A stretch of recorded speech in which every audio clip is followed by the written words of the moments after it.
I have to talk to you guys about the US China tariff walkback that the administration has gone through. There's no other way to call it, because to escalate to the point that we did and then suspend it after feeling more and more of it register through the economy and the fear of certain shelves being empty and increasing prices as Christmas time comes near, as much as the administration talks about its tolerance for high-priced toy dolls, they don't know if the consumer shares really that level of resilience. And the yippiness by which Trump talked about the stock market, I think, has been felt in other sectors of the economy. I think there was a fear of mass layoffs. I think there was a fear of what's going to happen to the people who are reliant on all this on all this consumerism. Now, I don't think uh, if I'm saying this that this means that it comes from a position of compassion or it's universal. Trump kind of brushed off the idea of dock workers and truckers losing their job due to less import from the West Coast, from Asia. He kind of brushed it off like, well, I mean, don't worry, we'll bring jobs back, as if somebody who was just working as a dock worker is going to want to make batteries in in the central Nevada or wherever. That's not to put down the idea. That's just to say that, number one, the factories aren't even planned. Number two, the factories certainly aren't even built. And number three, that's a totally different profession. We don't know what they want or if they're trained for. Point is, like, this you're just like, once you're not even a step away, you're at the point of telling the coal miners to just code in West Virginia. You've become the very thing that you mock and parody.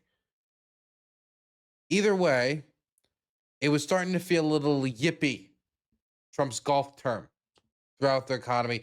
And so they suspended the 145% tariffs they placed on Chinese goods, and the Chinese then suspended the 125% tariff they placed on American goods, and we set back at 30%. They set back at 10%. And we released a joint communique, a joint statement, and it talks about us rolling back these tariffs. But at the end is the statement of intent. After taking the aforementioned actions, the parties will establish a mechanism to continue discussions about economic and trade relations. The representatives from the Chinese side for these discussions will be He Leifeng, Vice Premier of the State Council, and the representative from the U.S. side will be Scott Bessent, Secretary of the Treasury, and Jameson Grenier, United States Trade Representatives. These discussions may be conducted alternatively in China and the United States, or a third country, upon the agreement of the parties. As required, the two sides may conduct working level consultations to relevant economic and trade issues. Basically, they suspended it for 90 days to give them a time period where they will engage in a crash course of negotiating on the economic trade specifics. And by the end of this, hopefully, they'll have everything negotiated so they won't have to go back up to crazy tariff rates. And then maybe the White House will keep this base rate of 30%. Maybe they'll go back down to 10%, and keep a base tariff rate across the board. Maybe it'll stay at 30% because China's a special case and they particularly want to get jobs back from China. We don't really know, which is making it hard for businesses to plan. Quite frankly, it's making it hard for a lot of consumers to plan too, but also it's making it hard for businesses to plan. But I think that's just been true of this whole process of how long we're going to have these tariffs in place, of whether they're permanent, of whether they're flexible and can be negotiated away. But now they're being suspended, so I guess they're not permanent. So the exact strength of the incentive of encouraging the bringing back of manufacturing back to the United States, is at least somewhat debatable. If you're going to not only keep the uncertainty high by making it like, oh, are we keeping them in place or are we not keeping it in place? So nobody knows whether to stay or to go with the money. We could have focused on building infrastructure, investing massively in the green energy. Not enough statues. Okay. Anyway, where were we? Sorry, I got distracted by chat. As I should, because it is my job as a streamer. It is my job as a streamer. Either way, this sanction policy, if you keep it in place, well then, okay, they have certainty. If you don't keep it in place, okay, they have certainty still, because they know whether to continue to invest abroad and keep the low prices, invest at home, maybe raise their prices depending upon what industry it is. And so keeping the uncertainty in place is already going to be damaging. But if you're saying, hey, we're implementing these high tariffs to save American manufacturing, never mind, we're going to take them off. Okay, so is the intention about manufacturing or not? Okay, the uncertainty is its own issue no matter what pathway you choose. But getting past the uncertainty, okay, it looks like these tariff rates are flexible, as we find with the Chinese. What's going to be the base tariff rate? Because if the intention was to bring back manufacturing, but you just implement a 15% tariff, that might not make it profitable enough to bring back the manufacturing, or by making it flexible and, it moves it this way, moves that way, make it so they don't have a strong enough incentive. You half cock it. That's not to say that I think they should have a 145% tariff rate. It's just that if you implement a 145% tariff rate and you implement these high tariff rates in order to try to cut off this trade to create an American alternative, and you say you got to be strong and aggressive to speed up the process, and then you do this, it's going to make people, I think, go a little slower than they otherwise would have, and what Trump wanted. Now, maybe a slow approach is the right approach to give people time to ease into it, but that's not the way Trump opened negotiations. That's not the way Trump opened the trade war. Either way, though, the continued uncertainty is still the most basic problem of this entire process. And until Trump can, solve that problem, he's not going to be able to make any movement in the direction of manufacturing, and he's not going to be able to make any movement to reverse the negative 0.3 shrinkage of the GDP that we reported for the first quarter. And any moves that would be done in the other direction could be done despite of him. Despite of him. Again, you need to kill the uncertainty as a first step to getting people to invest. Talking about investing, having meetings about investing, perusing investment is not investment. Until you got shovels in the ground, it's all a bunch of paperwork. What else do we have to talk about on the China trade stuff? So I will say that even with this rollback, I do say it's a walk back from the 145, especially considering and considering this is the most important part. We have yet to get any documentable, like pointable, like there you go, there it is, concession from the Chinese in turn from this. We currently have an average effective tariff rate of about 17.8%. Now, if you account for substitution effects, you get to about 16.4%. But if you use that 17.8% number, but it won't be very off if you use the 16.4% number either, that is a 15.4 percentage point increase from Trump's first term, from his time in office.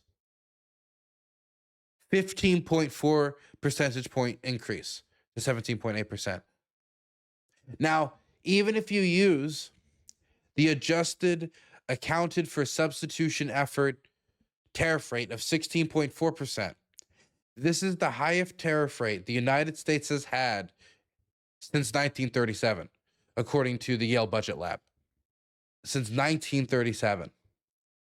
Look, the global economy is too integrated for this not to be borne by the consumer. Trump keeps trying to intimidate Walmart in public, and he has his press secretaries and other representatives going out and trying to intimidate Walmart not to raise the prices on consumers, just have the consumers eat it. And maybe they'll do it for some time, both out of fear of not wanting to be the first one and not knowing what repercussions regulatory wise could come from the administration. Or, I mean, just just lobbing lawsuits at them, or a public media smear campaign, just Trump encouraging all supporters not to buy there, whatever it is. But eventually, one of these companies are going to have to really deliver those prices to consumers, and consumers are already seeing it. And in the weeks to come, it's only going to get worse. In the weeks to come, it's only going to get worse because those items not affected by the new tariffs, the last ones are coming in port this week and next week. This month and a little bit into June is the end of the untariffed goods. You're going to see the increase in prices, and you're going to see less items because companies didn't want to take the risk. Even with the 30% tariff rate, again, this is still the highest tariff rate since 1937. That is going to have effects on the companies that were operating largely on the margins. And that's either going to have to be resulted in a changing in staff, a changing of how much they ship, inventory, or just not shipping altogether, which does not just affect the Chinese company. It also affects the truckers and the dock workers and those who work in retail or anybody who's involved in that transaction process. Not even to talking about the loss in sales tax or economic activity that also benefits the United States. We are a consumerist economy. This is going to have an effect. All while this downturn, Trump is trying to push forward a budget that is going to see a massive deficit increase. So we're decreasing economic activity at the same time that we're increasing the deficit. I do also want to put forward that according to Yale, the same Yale budget lab, that the current tariff policies in effect are expected to cost the average household over $2,800 over the quote unquote short run. That means, all the effects we're seeing in the months to come.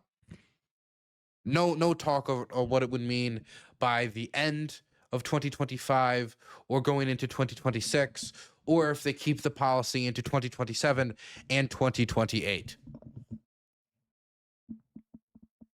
Look, we shouldn't have fought a 60-front trade war.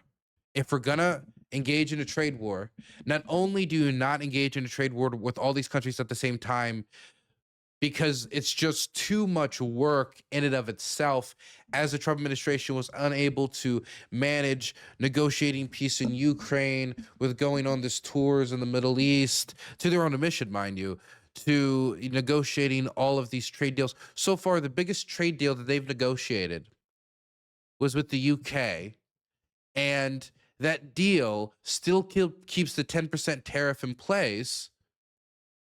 And on certain parts of it, like, the tariff got removed on the automobiles. Fantastic. The Rolls-Royce engines, woohoo. Not really big for working people. Most working people, I would say that's not very beneficial for them. They're not buying Rolls-Royce engines, but whatever. But when we talk about the automobiles, we're talking about the 10% tariff still being on those automobiles. It's just that after, a certain period, it's going to also raise to 25% if it goes past that 100K. So not only do you keep the 10% tariff on these automobiles, but the 10% tariff only stays in for the first 100,000 vehicles. Once you get past that, it's going to be a 25% tariff. Mind you, last year, the United Kingdom sent 137,000 cars to the United States. So presumably, just if they maintain, that still means 37,000 vehicles with a 25% tariff. So this is the grand deal, the grand bargain that Trump has negotiated with the British, who is not one of our largest trade economies, by the way. We're talking about the Chinese when we're talking about much larger trade economies. We're talking about a lot more of Europe, much more of the European Union or the EU as a whole than we're talking about the United Kingdom. But it was a deal that Trump could trounce around, even though the details of it wasn't really even that popular or respected or really well received by the British public. That's not to say that they hated it. They just didn't see it as the great deal that both Keir Starmer and Trump, for both their political purposes, wanted it to be. They wanted a much better deal, but that's not what they got. Now, if you were just sanctioning tariffing 1, 2, 3, or just a couple countries at a time, it'd be much easier to negotiate, because then you could maybe choose countries that are close together, or you could choose just a few countries and then make quick visits one after the other, try to negotiate something. But when you have 60, you don't even have enough staff on hand to negotiate those many agreements. Definitely when you're adding countries like the Penguin Island, you're just kind of shotgunning it. When you're saying that Vietnam has a 90% tariff rate on you, you are winging it. And that winging it, that going against so many people at the same time, had the negative effect of not only slowing down the negotiation process and making it so we weren't seeing like a lot of progress on these deals, but it also made it so we had very few allies. See, if you were to get every American ally on board with tariffing the Chinese, that could be 65% of China's trade. 65%. Now, let's say you don't convince every American ally. Let's just say you convince half of them. Hell, let's go further than that. Let's say you convince less than half of them to jump on board in response to their lack of respect for IP law or any other number of issues. Well, then you have something like 30%. The United States now, as of right now, we're talking 13 to 16. Less than what it was during his first term. We were talking about 20%. We've lost leverage since Trump's first term when it comes to leveraging trade. And not only have we lost leverage, we lost a ton of potential leverage by deciding to tariff the Germans at the same time that we tariff the Chinese. Even by just having the Germans publicly float the idea of jumping on the tariffs, that possibility, even if the Germans were not to jump actually on the tariffs, that possibility could be used as leverage at the negotiating table. But we were simply working with a group of people who are not well educated, who were not taught at any diplomatic class of any sort, were not taught by any top level diplomats. These are people who want to feel big and be big and want to talk big. And so they fired off in a million different directions at once to make a big statement that is going to get little results. And we can hope that there'll be a better deal on China in the near future, because it is our biggest trading partner. And it would be in the benefit of the United States to concentrate on this over, say, Penguin Island, or, I mean, even, for example, Ukraine when it comes to the average American consumer. But again, how does a 10% tariff on Ukraine help America, help the United States? Not on Russia. Not on Russia. That'd be bad because of the negotiations. But 10% on Ukraine. Just a little bit more clarity on tariff policy would be nice, even just to clarify my critique.